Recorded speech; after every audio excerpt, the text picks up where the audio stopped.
da situação da maioria dos brasileiros.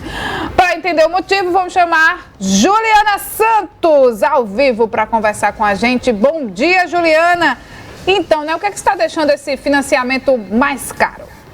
Oi, Renata, bom dia para você, todos que estão nos acompanhando no Manhã Cidade. É verdade, o sonho da casa própria, pense num sonho difícil de se realizar, viu? Principalmente quando a gente falha ali um pouquinho no planejamento financeiro. Nós estamos aqui com o Neymar Felipe, ele é educador financeiro, para passar orientações, para que a gente consiga se organizar melhor, principalmente com relação ao financiamento aí dos imóveis. Neymar, bom dia, bem-vindo à Rádio Cidade. Eu já perguntei a você ali antes de começar a entrevista, mas eu vou perguntar de novo. 2023 é um bom ano para a gente financiar um imóvel?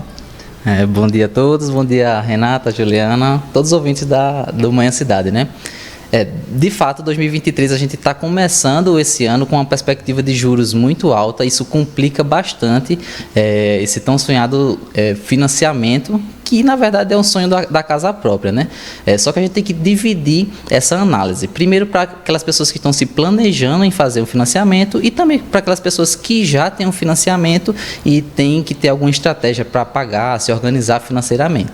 Então, quando a gente fala em financiamento habitacional, a primeira coisa que a gente tem que ter em mente é que ele é um empréstimo. Muita gente às vezes esquece disso, Tem condições especiais que a gente consegue prolongar o prazo, está vinculado à casa, mas é um empréstimo. Então, primeira coisa que a gente tem que pensar quando fala assim empréstimo é juros. Hoje, só para nossos ouvintes terem uma noção, nossa taxa básica de juros está em 13,75. E uma coisa é quando você faz um empréstimo, adquire uma dívida, quando a taxa está lá embaixo, a 2%, como a gente passou muito tempo. Outra coisa é a gente fazer uma dívida, fazer um empréstimo, um financiamento com a taxa de juros a 13,75.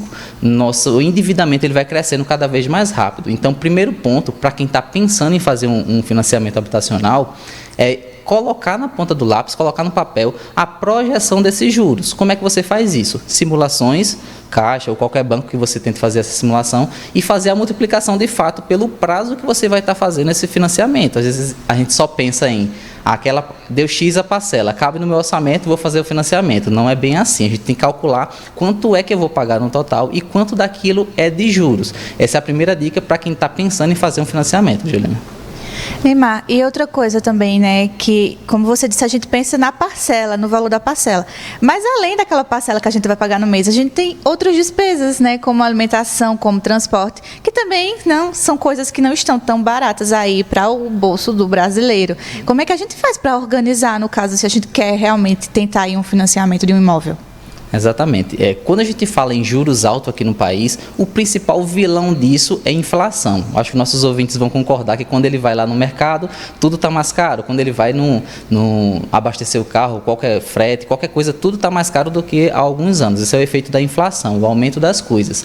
E a gente sabe que quando eu pego um financiamento, aquilo já vai comprometer boa parte da minha renda, sendo que eu também tenho compromissos com cartão, com alimentação, tudo encarece muito. Então a gente pode tentar seguir algumas regrazinhas para facilitar dificultar esse comprometimento tão alto do nosso orçamento. Geralmente a gente usa para cartão de crédito aquela regrinha dos 30%, do não comprometer mais que 30% da minha renda em cartão de crédito. Para financiamento habitacional, dependendo do seu salário, esse valor pode ser até um percentual um pouquinho maior, mas sempre tenta enxergar o seguinte: aquela parcela cabe no meu orçamento? Cabe. Quanto é que ela compromete do meu salário? Tem gente que vai se deparar aí com financiamentos que comprometem 70%, 80%. Isso não é aconselhável de forma nenhuma, porque você vai ter uma sobra muito pequena para suas outras despesas. Então, para quem está se planejando, olha juros e olha quanto aquilo compromete no seu orçamento. Esse é o primeiro passo, Juliana. O custo do financiamento, a previsão, a expectativa é que continue realmente mais caro, essas taxas vão baixar? Tem uma ideia mais ou menos de como é que a economia vai responder, com relação aos financiamentos de imóveis? É quase impossível a gente tentar prever o futuro, mas o que a gente sabe é que taxa de juros alta é um reflexo de inflação alta.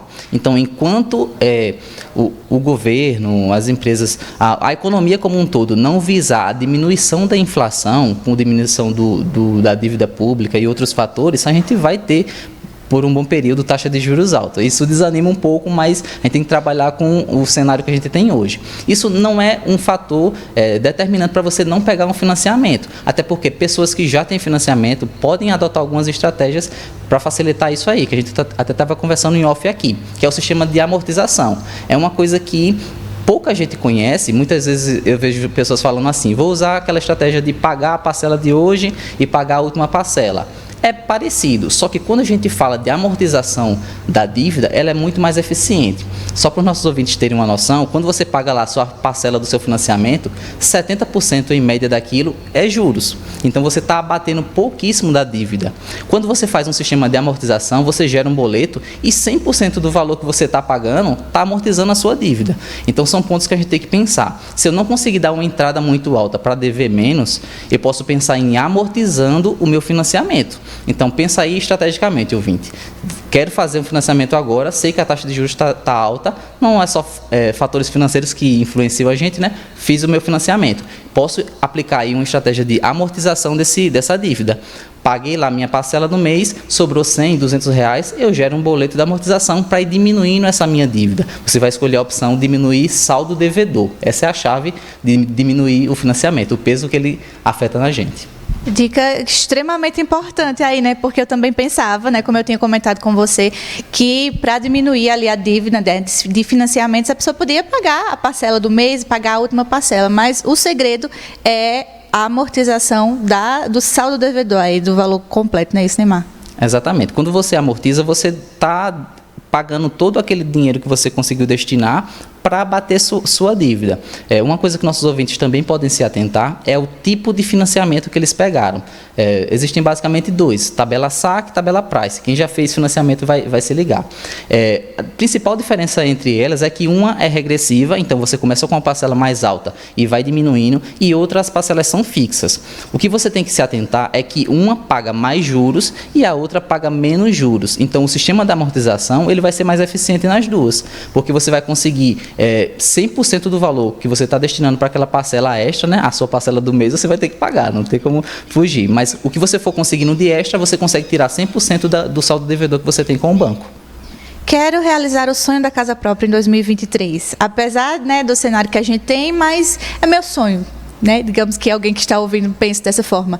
Além da dica da amortização, Neymar, o que é que mais, né, o nosso ouvinte, nosso espectador pode fazer para se organizar, para conseguir o financiamento do imóvel e aí realizar esse sonho neste ano? Vamos lá. Estou me planejando para fazer um financiamento. Pontos que vocês têm que se atentar. Primeiro deles, e extremamente importante, é valor de entrada. Quanto mais entrada você consegue dar, menos saldo devedor você vai ter, menos juros você vai pagar no total. Sei que é difícil a gente se organizar, mas quanto mais entrada você conseguir juntar, vai ser mais eficiente para você. Outra coisa importante é você entender que até colabora com isso, às vezes é imóveis na planta. Tem muita gente que recorre a isso, né? Porque você tem um prazo maior até a entrega para você conseguir levantar esse dinheiro, pagar uma entrada um pouco maior. Outra coisa é você pensar bem em qual tipo de financiamento você vai pegar. Faça várias simulações, tente outros bancos, veja qual está mais acessível para você, olhando sempre a taxa de juros. E aí, depois que você fez esse financiamento, coube no seu bolso, não comprometer tanto do seu orçamento, você pode aplicar estratégias de amortização. Essa é a dica. Perfeito, é isso aí, Renata. Ótimas dicas aí, né, que o Neymar trouxe pra gente. O Neymar Felipe, educador financeiro, orientou a gente muito bem com relação ao financiamento aí dos imóveis para quem deseja realizar, né, o sonho da casa própria em 2023. Perfeito, Juliana. Obrigada pelas informações. Um abraço aí para o nosso querido Neymar Felipe. 10h39, WhatsApp Cidade.